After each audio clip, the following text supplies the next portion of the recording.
सुप्रभात सभी को। आज हम कक्षा 4 विषय हिंदी के अंतर्गत पाठ पढ़ते हैं स्वतंत्रता की ओर। धनी को पता था कि आश्रम में कोई बड़ी योजना बन रही है, पर उसे कोई कुछ न बताता। वे सब समझते हैं कि मैं 9 साल का हूँ, इसलिए मैं बुद्धू हूँ, पर मैं बुद्धू नहीं हूँ। धनी मन ही मन बड़बड़ाया, अर्थात उसने मन ही मन में ये बात कही। धनी और उसके माता पिता बड़ी खास जगह में रहते थे, अहमदाबाद के पास महात्मा गांधी के साबरमती आश्रम में। महात्मा गांधी का साबरमती आश्रम कहाँ पर है? अहमदाबाद में। अहमदाबाद कहाँ पर है बच्चों? गुजरात में। कहाँ पर है? गुजरात में, जहाँ पूरे भारत से लोग रहने आते थे। गांधी जी की तरह वे सब भी भारत की स्वतंत्रता के लिए लड़ रहे थे। कौन? स्वतंत्रता सेनानी थे, और वो गांधी जी के अहमदाबाद आश्रम में रहते थे। जब वे आश्रम में ठहरते तो चरखों पर खादी का सूत काटते थे। किसका सूत काटते थे? खादी का। किस पर? चरखों पर।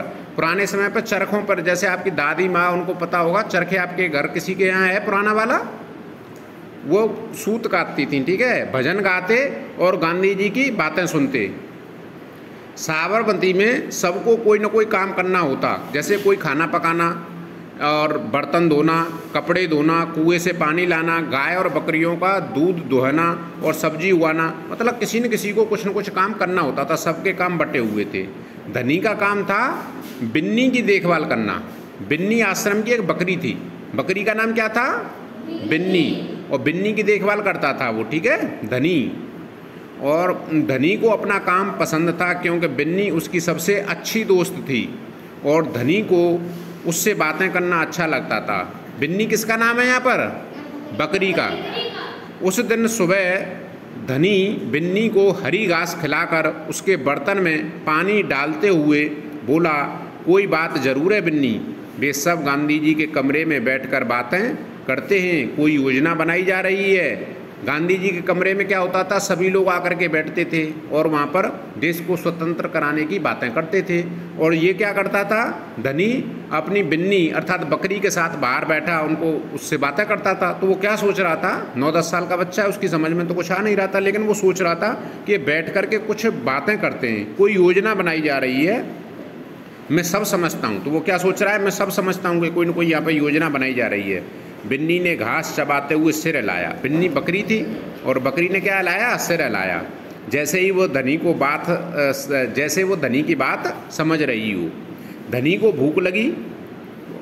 कूदती फांदती बिन्नी को लेकर वह रसोई घर की तरफ चला। उसकी माँ चूल्हा फूंक रही थी और कमरे में धुआं भर रहा था। अम्मा, क्या गांधी जी कहीं जा रहे हैं? उसने पूछा। खांसते हुए माँ बोली, वे सब यात्रा पर जा रहे हैं। यात्रा?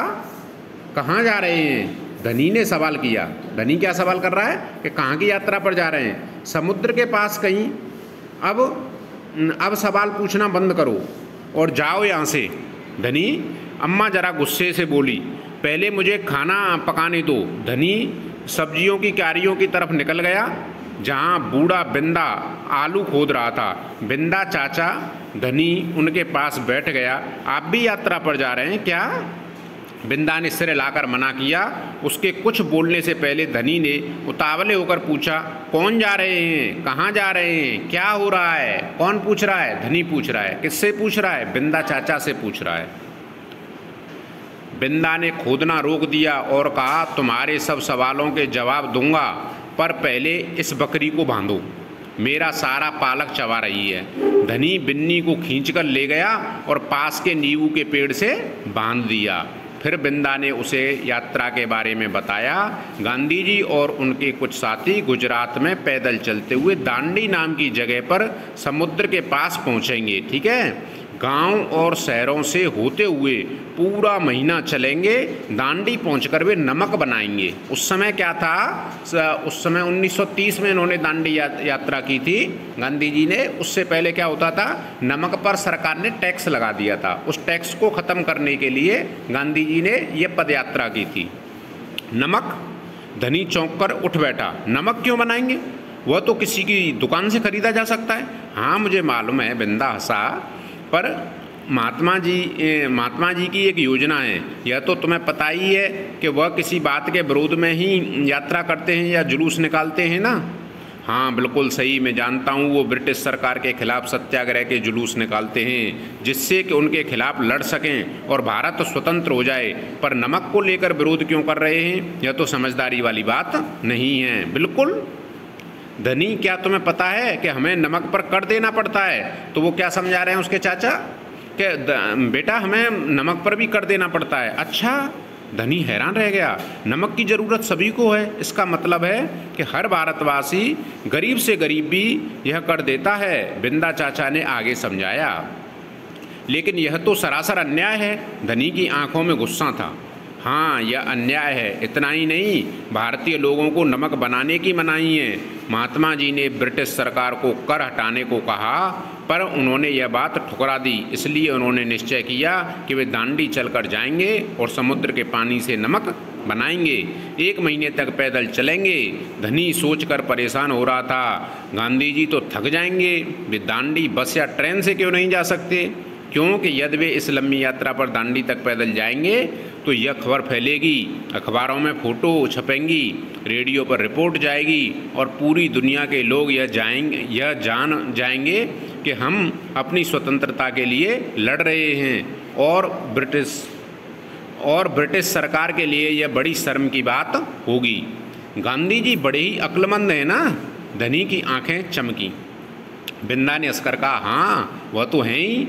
दोपहर को जब आश्रम में थोड़ी शांति छाई, धनी अपने पिता को ढूंढने निकला। वह एक पेड़ के नीचे बैठकर चरखा काट रहे थे। पिताजी, क्या आप और अम्मा दांडी यात्रा पर जा रहे हैं? धनी ने सीधे काम की बात पूछी। मैं जा रहा हूँ, तुम और अम्मा यहीं रहोगे? मैं भी आपके साथ चल रहा हूँ। बेकार की बातें मत करो धनी, तुम इतना लम्बा नहीं चल पाओगे, आश्रम के नौजवान ही जा रहे हैं। धनी ने हट पकड़ ली। मैं 9 साल का हूँ और आपसे तेज दौड़ सकता हूँ। धनी के पिता ने चरखा रोककर बड़े धीरज से समझाया, सिर्फ वे लोग जाएंगे जिन्हें महात्मा जी ने खुद चुना है। ठीक है, मैं उन्हीं से बात करूँगा, वह ज़रूर हाँ कहेंगे। धनी खड़े होकर के बोला और वहाँ से चल दिया। गांधी जी बड़े व्यस्त रहते थे, उन्हें अकेले पकड़ पाना आसान नहीं था। धनी को वह समय मालूम था जब उन्हें बात सुनने का समय होगा। रोज़ सुबह वह आश्रम में पैदल घूमते थे। अगले दिन जैसे ही सूरज निकला, धनी बिस्तर छोड़कर गांधी जी को ढूंढने निकला। वे गौशाला में गायों को देख रहे थे। फिर वह सब्जी के बगीचे में मटर और बंद गोभी देखते हुए बिंदा से बात करने लगे। धनी और बिन्नी लगातार उनके पीछे पीछे चल रहे थे। अंत में गांधी जी अपनी झोंपड़ी की ओर चले। बरामदे में चरखे के पास बैठकर उन्होंने धनी को पुकारा, यहाँ आओ बेटा। धनी दौड़कर उनके पास पहुंचा। बिन्नी के साथ में कूदती हुई आई। तुम्हारा क्या नाम है बेटा? धनी। बापू। और यह तुम्हारी बकरी है? जी हाँ, यह मेरी दोस्त बिन्नी है जिसका दूध आप सुबह पीते हैं। धनी गर्व से मुस्कराया। मैं इसकी देखभाल करता हूँ। बहुत अच्छा, गांधी जी ने हाथ हिलाकर कहा। अब यह बताओ धनी कि तुम और बिन्नी सुबह से मेरे पीछे क्यों घूम रहे हो? मैं आपसे कुछ पूछना चाहता हूँ। धनी थोड़ा घबराया। क्या मैं आपके साथ दांडी चल सकता हूँ? हिम्मत करके उसने कह डाला। गांधी जी मुस्कुराए। तुम अभी छोटे हो बेटा, दांडी तो बहुत दूर है, सिर्फ तुम्हारे पिता जैसे नौजवान ही मेरे साथ चल पाएंगे। पर आप तो नौजवान नहीं है, धनी बोला। आप नहीं थक जाएंगे? मैं बहुत अच्छे से चलता हूँ, गांधी जी ने कहा। मैं भी बहुत अच्छे से चलता हूँ, धनी भी अड़ गया। हाँ ठीक बात है, कुछ सोचकर गांधी जी बोले, मगर एक समस्या है। अगर तुम मेरे साथ जाओगे तो बिन्नी को कौन देखेगा? इतना चलने के बाद मैं तो कमज़ोर हो जाऊँगा, इसलिए जब मैं वापस आऊँगा तो खूब सारा दूध पीना पड़ेगा जिससे कि मेरी ताकत लौट आए। यह बात तो ठीक है, बिन्नी तभी खाती है जब मैं उसे खिलाता हूँ। धनी ने प्यार से बिन्नी का सिर सहलाया। और सिर्फ मैं जानता हूँ कि इससे क्या पसंद है। बिल्कुल सही। तो क्या तुम आश्रम में रहकर मेरे लिए बिन्नी की देखभाल करोगे? गांधी जी प्यार से बोले। जी हाँ करूँगा, धनी बोला। बिन्नी और मैं आपका इंतज़ार करेंगे। धन्यवाद।